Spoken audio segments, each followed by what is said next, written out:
All right, what's up, everybody? This is your boy Jay coming at you live once again. Instagram has put glitter on my eyes, on my eyebrows actually. So my eyebrows are like gold glitter going all upon them. And today, guys, cautions and conclusions: Science of Getting Rich by Wallace D. Wattles. Hi. hello. And cautions and conclusions of The Science of Getting Rich by Wallace D. Wattles. Chapter 16, and this is the last chapter I'm going to be sharing my insights on. There is another chapter, but it's more of a summary, so I'll let you guys go ahead and read that on your own. So without further ado, good to have you, Helen. Without further ado, I will share my highlights, and then I'll share my insights as I go. Some cautious and concluding observations on The Science of Getting Rich by Wallace D. Wattles.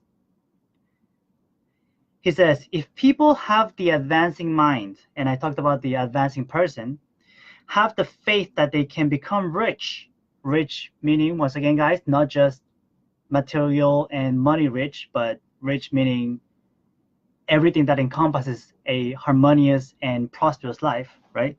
And move forward with the fixed purpose to become rich, nothing can possibly keep them in poverty.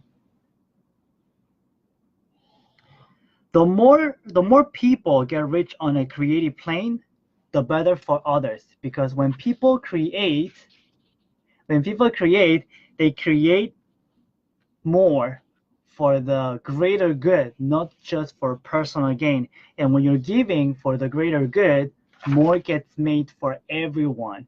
Because the universe is always for expansion and fuller expression. You guys get that? Okay? So here, and when you do this, when you get rich on a creative plane, it will show others the way and inspire them with a desire for real life, with the faith that it can be attained, and with the purpose to attain it. So you have to have the purpose to attain it, and you have to have faith that you are going to attain it. When you enter upon the creative plane of thought, check those words, creative plane of thought, you will rise above all these things and become a citizen of another kingdom. Rising above all these things meaning competition, competitiveness, lack, right? Hurry. And let me remark, creative plane of thought. What's a creative plane of thought? Imagination, guys. Imagination, visualization. And another great author by the name of Napoleon Hill is quoted as talking about imagination as the most powerful, marvelous, inconceivably powerful force in the whole universe. Okay? No matter how tremendous an obstruction may appear at a distance, you will find that if you go on in a certain way, it will disappear as you approach it, or that a way over, through, or around it, or around it will appear. So when you're on your journey to create something that's gonna be for the greater good, it doesn't matter what that is. It doesn't matter if it was done before by somebody else. When you create something with the heart, with full faith, purpose, and gratitude that you are creating for the greater good, even if it was done by somebody else, when you do it with that intention, right? You're gonna face obstacles. However, as you move forward in a certain way meaning with vision, faith, purpose, and gratitude in your heart, the obstacles will disappear, or a way over, through, or around will appear. No man or woman who obeys the law can fail to get rich. You will find that every difficulty carries with it the wherewithal for its overcoming. So today, how you doing, Emerson? So today I was actually just talking about this with my mastermind, and it's like when you ask a question, you actually have the answer to that question. It's whether you choose to be aware of it or not. check that out. When you ask a question, you have the answer to the question, but do you choose to be aware of the answer, yes or no? Or are you asking the question just for an easy way out, or are you asking the question because you really want to find the answer? That's what you need to consider. Because if you do, then every difficulty that you face, every challenge will be an opportunity for you to learn and grow. Grow. The universe is always for expansion and fuller expression. And you can create what you want. And when you create what you want, you are above fear because there is no lack anymore. Okay? Think of and look upon the world as a something which is becoming. The world as a something which is becoming, because the universe is always for expansion and fuller expression. Always speak in terms of advancement. You may expect to have a certain thing at a certain time. We always do. We always expect to have certain things at a certain time, but sometimes our timing, because our human timing is flawed, that which we want will not appear at the right time. However, when you think that this is a failure, think again, because as long as you hold to your faith and you keep going in the direction of your dream, something even better will appear.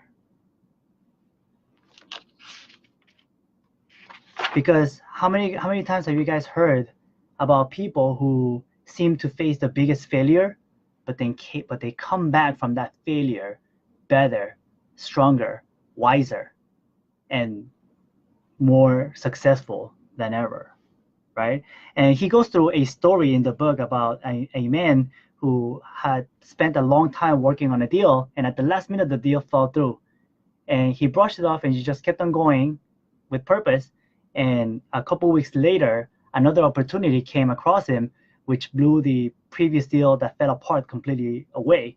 And he was just grateful, and he saw that a mind which knew more than he knew, he saw that a mind which knew more than he knew had prevented him from losing the greater good by entangling himself with the lesser. Okay? So, in conclusion, he's saying, just keep on going, and keep on going with faith, and every ability that you need to achieve that which you want will show up at the right time when you most need it.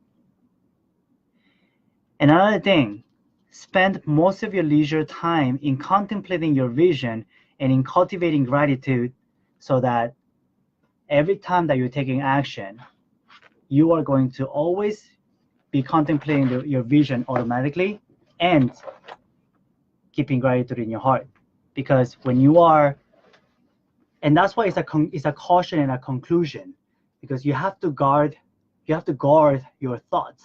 You can't be let me rephrase that. When you're pursuing that which you want, your main focus is to think only of that which you want and push everything else aside. And when you develop that focus and you constantly have your vision in your mind, and you have a crystal clear picture of your vision in your mind, and you are every day taking action with the vision in your mind, with the gratitude that your vision is already a reality, every action that you take, whether it is reading a book, whether it is doing the dishes, whether it is vacuuming the floor, whether it is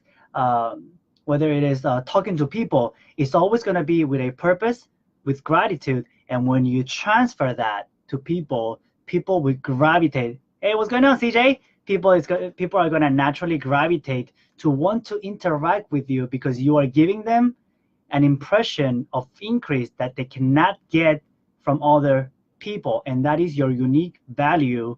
That is your stamp in the world. And with that, guys, I thank you very much for being here with me on a Friday night. You could have been doing anything and anywhere in the world, but you chose to invest it in me. I did my best to give you the deepest insight that I got from reading this book, and to give you something that you guys can now put into your life so that you can benefit and grow from it. And with that, this was The Science of Getting Rich. I will be looking forward to sharing another book with you soon. This was your boy Jay. See you next time. Have a blessed weekend. Much love. Bye, everybody.